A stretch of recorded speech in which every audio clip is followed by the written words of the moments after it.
Čaute ľudia a nová éra videí práve začína. Dámy a pánové, toto je môj nový čusčorsový charakter. Jupi!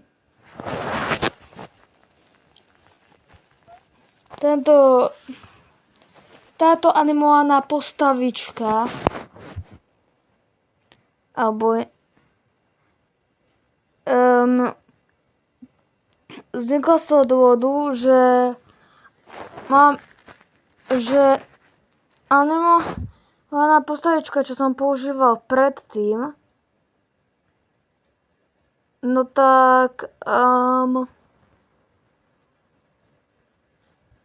nechcem povedať, že mi prišla proste škaredá, ale už mi to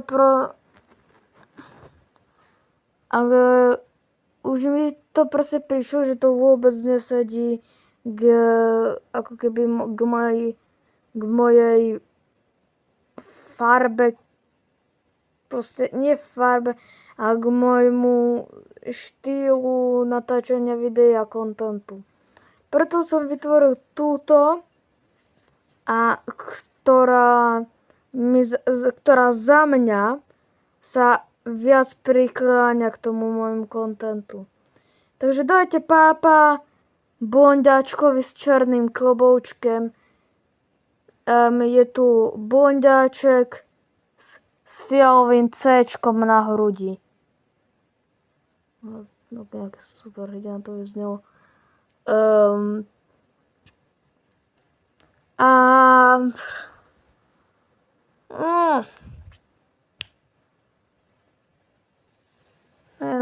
Nová animovaná postavička. A som teraz zabudol, čo som chcel povedať.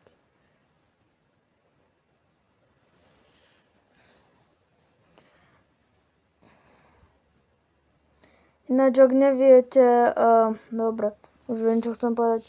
Ináč, ak neviete, skáďa je toto tu logo, to je moje logo kanálu. No, to ste asi všetci vedeli. Tak hej. Toto bolo také kratšie informačné videjko.